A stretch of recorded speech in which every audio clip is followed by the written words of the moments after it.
राम राम नमस्कार जय हिंद। स्वागत है आप सभी के अपने परिवार सारथी एजुकेशन अड्डा में। और आज के इस वीडियो में हम लोग बात करने वाले हैं एसएससी जीडी के, जो कि हम लोगों ने प्रीवियस वीडियोज में मैथ का और हिंदी का इन दोनों के सिलेबस यानी चैप्टर एनालिसिस कर चुके हैं।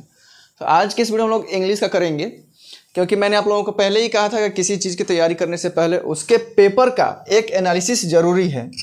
लेकिन इस बार थोड़ी सी बदलाव की आशंका है, और बदलाव की आशंका इसलिए है क्योंकि कुछ दिन पहले आप लोगों ने देखा होगा कि जो एसएससी है वो क्वेश्चन पेपर के लिए एक अलग पैनल तैयार कर रही है। अगर आप लोगों का क्वेश्चन आता है तो लगभग बहुत कम है, प्रीवियस ईयर पेपर से बहुत कम ही लड़ पाएगा इस बार। क्योंकि पहले के जो थे सारे जो काम थे वो एक ही कंपनी को दे दिया जा रहा था, एक ही वेंडर को दिया जा रहा था कि वही एग्ज़ाम कराएगा, वही सारी चीज़ कराएगा, पेपर सेट करेगा, पेपर चेक करेगा।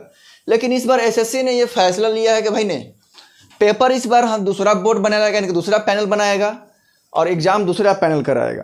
तो हो सकता है कि थोड़ा बहुत बदलाव देखने को मिले, लेकिन हमेशा की तरह जो है ये जो कहाँ से क्वेश्चन पूछता है इसकी हम लोग बात करेंगे। तो देखेंगे इंग्लिश का चैप्टर रिव्यूज, और इस बात का भी ध्यान रखेंगे कि भाई जितना मैं बता रहा हूँ वो आप लोगों के प्रीवियस ईयर पेपर का ही है, लेकिन इसी के भरोसे सिर्फ नहीं बैठना है, इससे कुछ एक्स्ट्रा भी आपको पढ़ना है, करना है।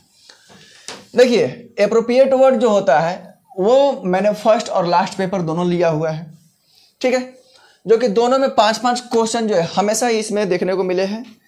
कम से कम 4 क्वेश्चन हुआ है, इससे कम ऐसा नहीं हुआ है। एप्रोप्रिएट वर्ड में क्या होता है कि पूरा एक सेंटेंस दे दिया रहता है और नीचे में अंडरलाइन कर कहता है कि इसके जगह पर एक छोटा सा शब्द क्या रख सकते हैं।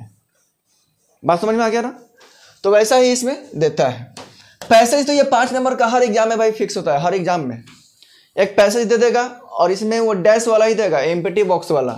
ऐसा नहीं है कि पूरा पैसेज दे दिया उसके ऊपर क्वेश्चन दे दिया, क्वेश्चन को छांट करके लिखना, नहीं। अब इसमें क्या कर रहा है, चालाकी थोड़ा सा, उस सब में डैश दे रहा है, यहाँ पर क्या भराएगा, यहाँ पर क्या भराएगा, यही सारी चीज़ें करनी होंगी आपको। एंटोनिम्स जो है ये भी लगभग 3-3 क्वेश्चंस देखने को मिला है शुरू से लास्ट तक। किसी किसी शिफ्ट में सिर्फ 2 क्वेश्चन आया है, किसी किसी में। इसके बाद साइनोनिम्स 3 स्टार्टिंग में आया था, लास्ट में 2 भी आया था, यानी कि यही एवरेज रहा है 3-2 3-2, इससे ज़्यादा नहीं गया है।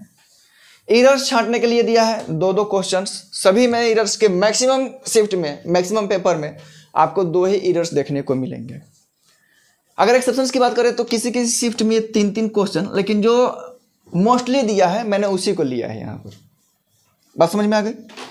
तो एरर्स की बात कर लिया हम लोगों ने कि 2-2 क्वेश्चन हमेशा पूछा है। आइडम्स एंड फ्रेजेस स्टार्टिंग में 2 पूछा था, फिर लास्ट में 1 कर दिया था, ठीक है। और टेंस से शुरू में क्वेश्चन नहीं पूछा था, लेकिन लास्ट में जाते जाते एक क्वेश्चन टेंस से भी डाला था। इसके अलावा अभी और कौन सी पढ़ने वाली चीज़ें हैं? साइनोनिम्स एंटोनिम्स अच्छे से पढ़ लेंगे, बुक्स एंड ऑथर्स का नाम पढ़ लेंगे इसमें, क्योंकि बदलाव कर सकता है वो तो नया नोटिफिकेशन आने के बाद ही पता चलेगा कहाँ से क्वेश्चन पूछेगा। लेकिन हमें तैयारियां जो है पहले से ही करनी है। बात समझ में आ रहा है ना? तो इसकी तैयारियां भाई आप लोग एकदम स्टार्ट कर दीजिए और लग जाइए। बुक्स एंड ऑथर्स का नाम याद कर लीजिएगा। इसके अलावा आप लोगों को वॉइस पढ़ लीजिएगा।